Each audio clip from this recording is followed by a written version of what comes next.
Hey, it's Greg Stanley. As a new aspect of my automotive passion and hobby, I am a car specialist consultant for RM Sotheby's. If you need assistance consigning a collector car at Amelia Island, Pebble Beach, Auburn, West Palm, or Hershey, email me directly at gstanley@rmsotheby's.com. This is the Collector Car Podcast, the home for the auto enthusiast. Join Greg Stanley as he applies over 25 years of insights and analytical experience to the collector car market. He will interview the experts and throw in some fun stuff as well.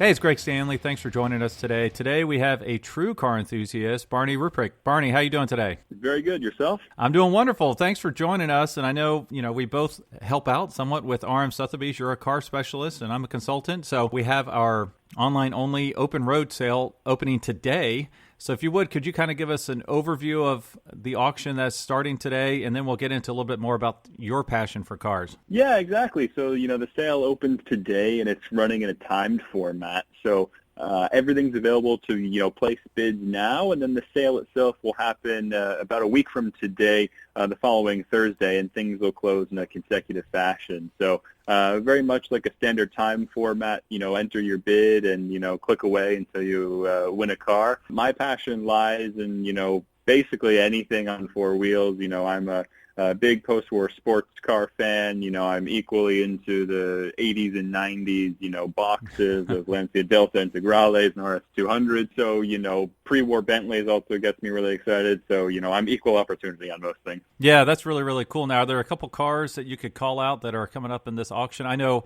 a few, and the cover art for this particular episode is a Jaguar Series 1. Can you tell us a little bit about that car? Yeah, it's a great car, factory colors. It's really menacing black. It's a 1961, so it's a Series 1 car, and of the Series 1s, it's the most desirable given that it's an outside bonnet latch, welded louvers, and flat floor, and those were the earliest of production in 1961.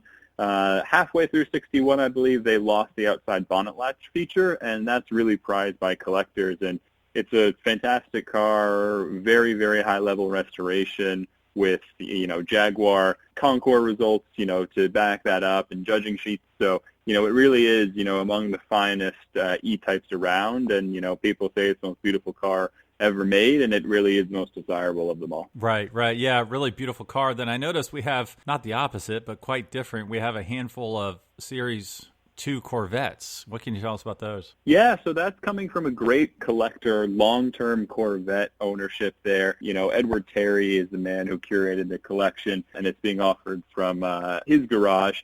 Really, really great cars, kind of the best of the best. They have a 1965 Fuelie with factory side pipes, which is, almost unheard of because that option basically doesn't exist in 65 as being the last year for fuel-injected Corvettes all the way up until, I think, 1982 or 3. So something really special there. And then equally, a 1967 car built by A.O. Smith, which was a contractor for General Motors at the time, and built the bodies, and a really special car with a unique Stinger hood as a small block, a lot of interesting history there. And then their 64 Fuelie is also a Duntoff recipient. So, best of the best Corvettes there, great quality, great condition, NCRS and everything to back it all up, and just, really long-term ownership there where they've cherished and loved things. Yeah, that's really great. And I could talk about cars all day. I could talk about Corvettes. I could talk about Bentleys, whatever.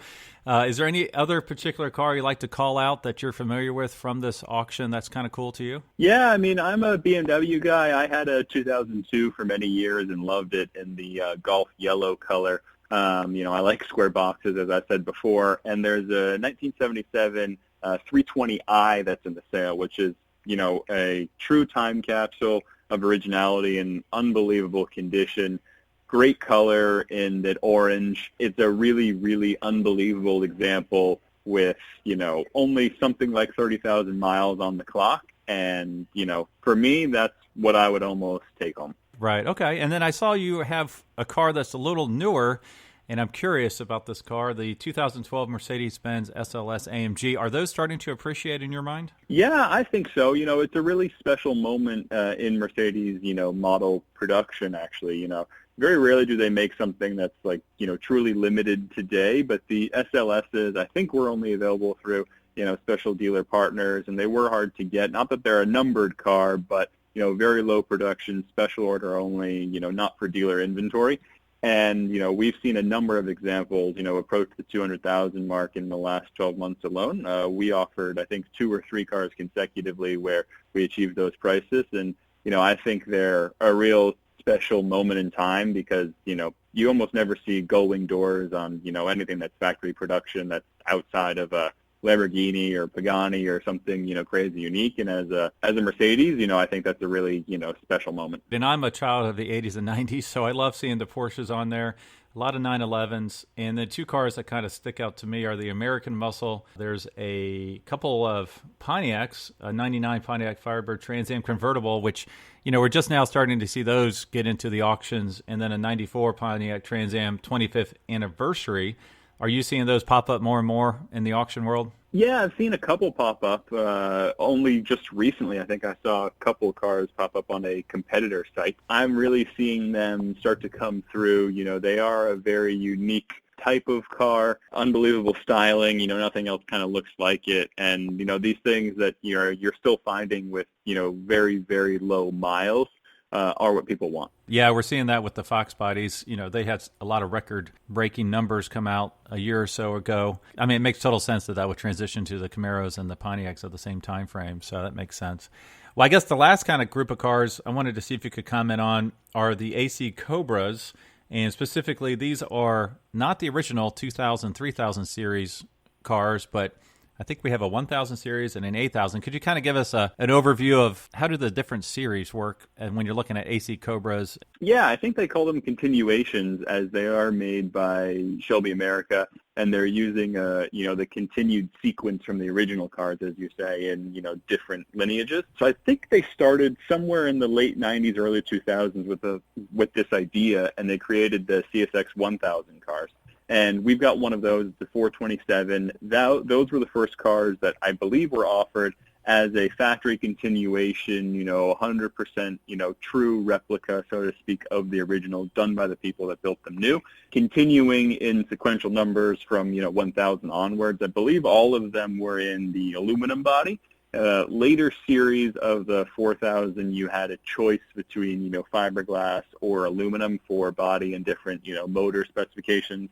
And then I think their most recent series was the 8000, and those, again, went all back to alloy and are, some of the most prized along with the 1000s. The 4000s, I believe, are middle of the road just because they offered a little bit more variance away from the original. Right, and it looks like in the auction we have a 1000 and a 8000, so a couple different offerings there, which is really cool. So we kind of reviewed some British cars, some muscle cars, some 90s cars, a little bit of everything. How would our listeners learn more about this auction and participate? Yeah, go to our website, rmsotheby's.com, and you'll click on the sale page right under the main header. It's called Open Roads North America. Sale takes place from the 23rd to the 30th of July. If you reach out to any of us through client services, there'll be a contact us button there for register to bid. We can get you squared away with getting an account set up, and therefore you'll be able to bid on anything in the sale. Well, cool. All right. Well, we talked about the online sale for RM Sotheby's Open Road. So how about your passion for cars? When did that start? Were you like a little tiny kid playing with Matchbox cars? Did someone have a BMW 2002 you fell in love with? What's the story behind your passion for cars? Yeah, my father was peripherally in the business as he worked at Sotheby's, and in the mid-'90s he came home one day with a original, I believe it was a 5,000-mile 911 Porsche 1965, so very first year of production, true low miles, 100% original, had, an old Life magazine, which we still have, from the month that it was produced. And I remember sitting in the back of that thing and absolutely loving it. It was a special color of dove gray with red interior. He unfortunately sold it, a couple of years later for, I think, something like $3,000 more than he paid for it and felt like a hero. But, at $15,000 back then, who's laughing now is that car is probably, several $100,000 given its originality. I know where it sits today. I'd like to buy it back one day. Haven't quite got all my... Yeah, I got to get my pennies in a line there. But that's kind of where it started for me, and then been very fortunate here to work at RM Sotheby's for the last 5 years or so, and really gotten exposure to a much, greater depth of cars than I ever imagined.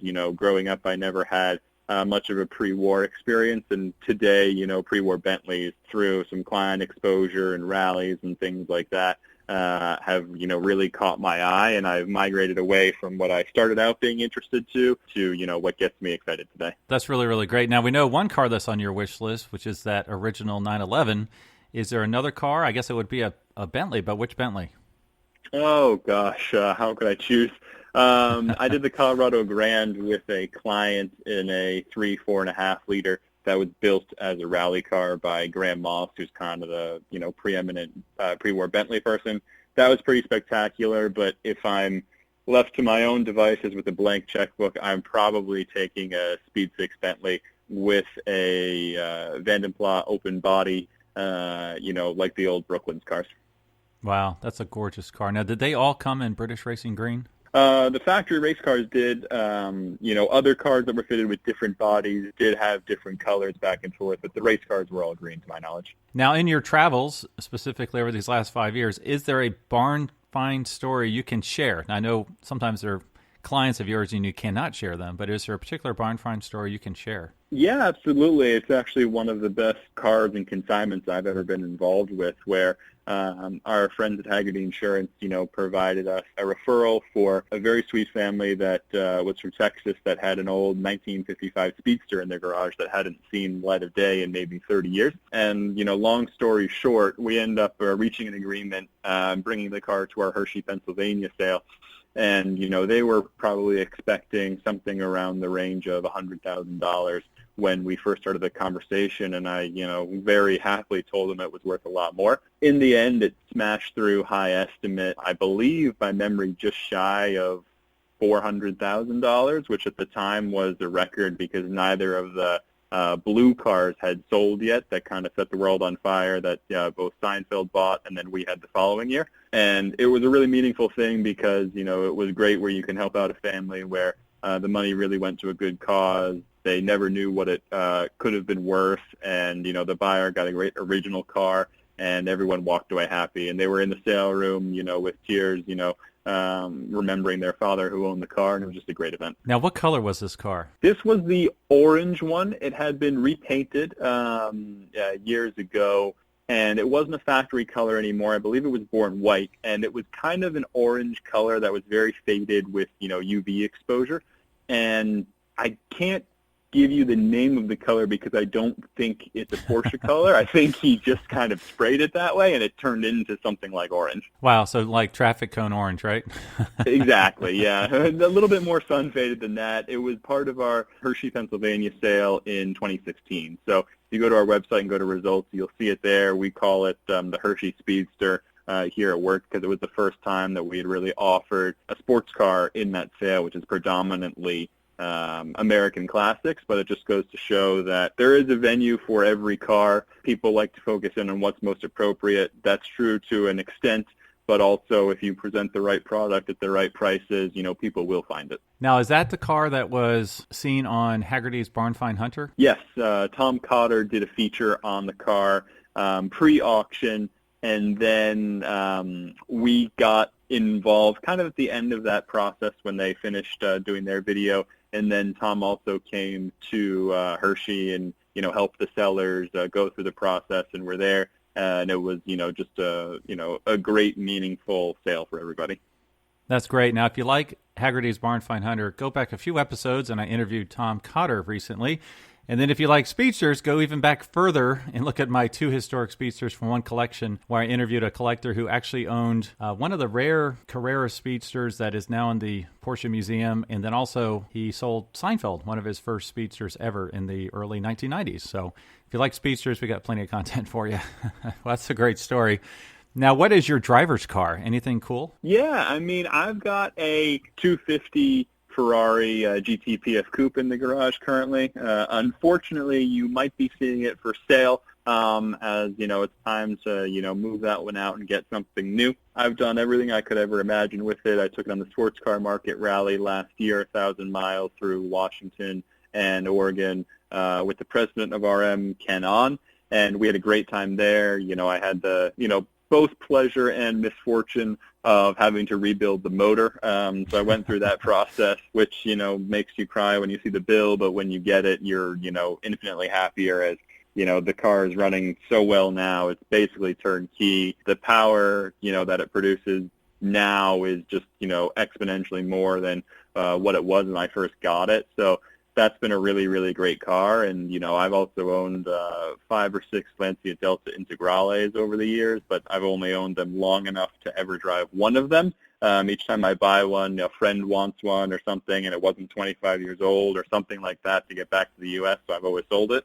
So at some point I'll own a Delta long enough where I can, keep it in my own garage. Yeah, that's great. Those are great cars. Now, this is a hard question, but if I gave you $100,000, what would you buy? Like, what collector car? It doesn't have to mean you want it to appreciate in value, but just to put in your own garage. Great question. The easy answer is a Delta Integrale Evo 2 because I've done it and just haven't really done it yet. But I guess that's not really a fair response. If I could have anything, I'm not even sure 100 might do it today. They might have moved up in value, but a Subaru 22B I think would be really interesting. My rule for my own garage, if it's been at auction before, I've kind of, missed the boat on values. And I think I missed the boat on that. So, I'd probably have to settle for an Integrale or something of that era. Maybe it's, I don't even know, some little Alpha. Maybe I could get away with a GTV or something like that might be my favorite. Right. Okay. No, that's a great answer. Now, what recent trends have you seen in the collector car marketplace? It's been really crazy with COVID. Broad strokes, because I know we're kind of going through a generational shift here where we're getting a lot more of the 80s and 90s and even 2000 cars are appreciating in value. And we're seeing some softness in the 30s and 40s and even the 50s. But what kind of trends are you seeing that you could comment on? Yeah, honestly, with the current situation and, where things stand with COVID, I would say it's been more of the same in terms of market dynamics and trends in that certain segments were already, fallen off from their peak values of, 36, 48 months ago. And, certain segments have responded well and held through. As an example, Ferrari Daytonas and BBs and, certain things like that have fallen down and they have continued to do so.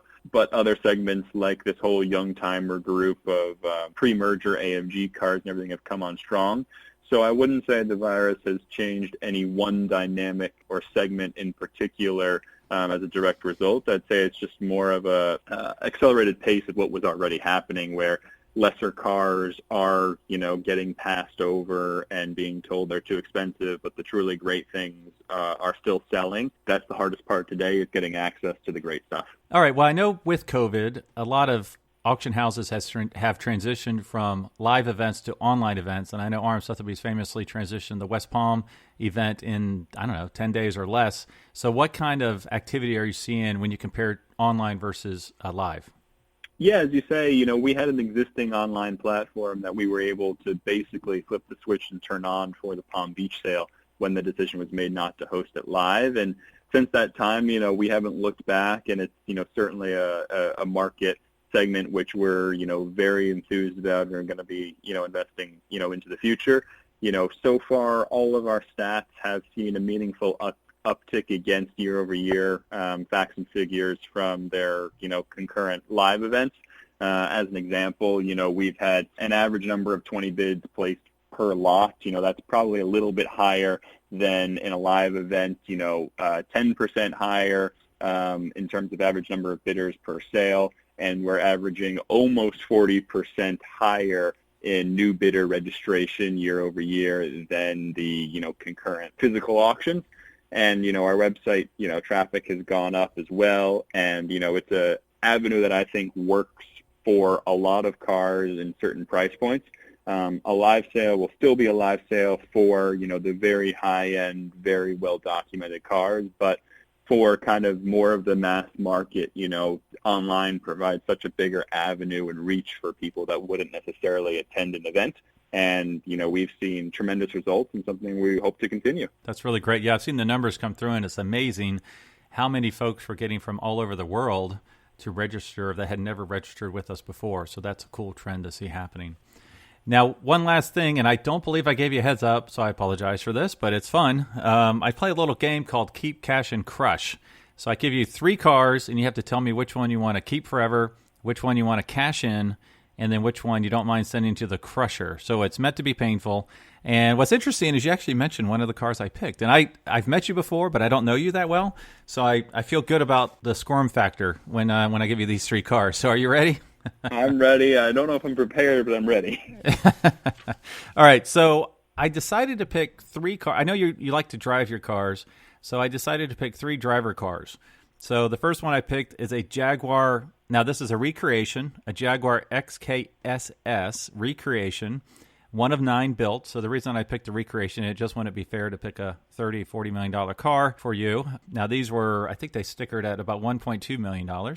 The second one I'll pick for you is a real 1963 289 AC Cobra, one of the iconic cars. And then the third is another recreation, but this is the controversial 1929 Bentley blower recreation. And if I did my math right, those are going to sell for around $1.9 million when they're finally built, and they're going to build 12 of them. So those are your 3 cars. Yeah, Jaguar XKSS recreation, 1963 289 AC Cobra, a real one, and then a 1929 Bentley blower recreation. So which one would you keep forever? Which one would you cash in? And then which one would you not mind sending to the crusher? So I would say this is actually a fairly easy response for me because it'll segue into a different topic. So I'm definitely going to keep the 289 because it's, one of the greatest cars of all time. You can do everything with it. But most importantly for me is it's real. So I'm keeping that one. I'm going to cash in the XKSS because that car already exists today, and I can then go use the money and buy something else. And I'm definitely crushing the Bentley blower because I hope they don't make it. And I think the trend of continuation cars, while important, and I understand the dynamics of it, I do think there's an element that's very dangerous about it. Given they haven't produced them yet, I'm going to crush that one. I'm going to cash in the XKSS, and I'm going to keep the 289. Okay, I did not see that coming. Okay, so tell me, so I'm curious, because it seems to be quite either you want them made or you don't want them made. And I guess my only temperature gauge is AC Cobras. We talked about the continuation Cobras. They don't have a factor. They don't really impact the original cars, as far as I can tell from a price perspective. I know folks were talking about these 12 impacting the real, 4 or so that are out there. What's your logic for not wanting that built and not liking that trend? I'm just curious. Yeah, I think that it dilutes not only, the value is one thing, and that's important in my, monetary business, but I'll use value in a different definition in terms of how special the real one is. If you look at, a wonderful piece of artwork and you see a copy next to it, you can see how it doesn't quite have the same lighting, the quite, same shine or charm of the original. And I think that's present with the continuation cars. I think it's a great thing in terms of exposure because there's not enough of that today, just given the numbers of these things that exist in the flesh. But I think that, the real cars should remain a moment in time, and we shouldn't necessarily bring them back to life. I understand the need for them in certain aspects of vintage racing or touring where an owner might want to have a spare just because it makes more sense in those situations. But releasing, the XKSSs I'll pick on because they exist today. I think releasing those to the market to, a team of buyers that, don't necessarily have exposure or own one of the real cars, I don't think is a great trend going forward. I just think it, kind of eliminates some of the passion and the collecting that, you acquire by, chasing after these things over time. And I don't think that they belong in the same conversation as the real cars because it's not the same thing, even though they'll say it's designed to the same specification. It is on paper, but, I think there's a very big difference between having an authentic car with history to having something that's of new manufacture. Right. Okay. Yeah, that's fair. What's interesting, I was reading about those Bentleys, and apparently you can have the floorboards show wear marks from the racing boots back in period, or you can get them made factory fresh. So they're even trying to replicate the wear in the cars, which is pretty interesting. But like you said, you can't get it back to the real ones, the ones that have 90 years of wear on them. That's where it comes down to. So that's pretty cool. Now, I respect your answer. That's great. Well, what's the best way? I know we said it earlier, but let's go ahead and say it again. What's the best way for our listeners to learn more about RM Sotheby's and the Open Roads North America sale? Yeah, go to our website, rmsotheby's.com. You'll find a banner link to the North American Open Roads auction, and you can click on register to bid, and from there you'll just create a username and a password, and one of our team of client service members will reach out and get you squared away, and within that you'll see all the cars available on offer, just shy of 100 cars or so, for about $8 million in value. So there's anything and everything for whatever your personal preference is. Awesome. Well, thank you for your time today, Barney. Thank you, Greg. I appreciate it. Thanks for listening to the Collector Car Podcast. Don't forget to give us a nice rating on iTunes and be sure to follow us on Instagram and everywhere else at the Collector Car Podcast.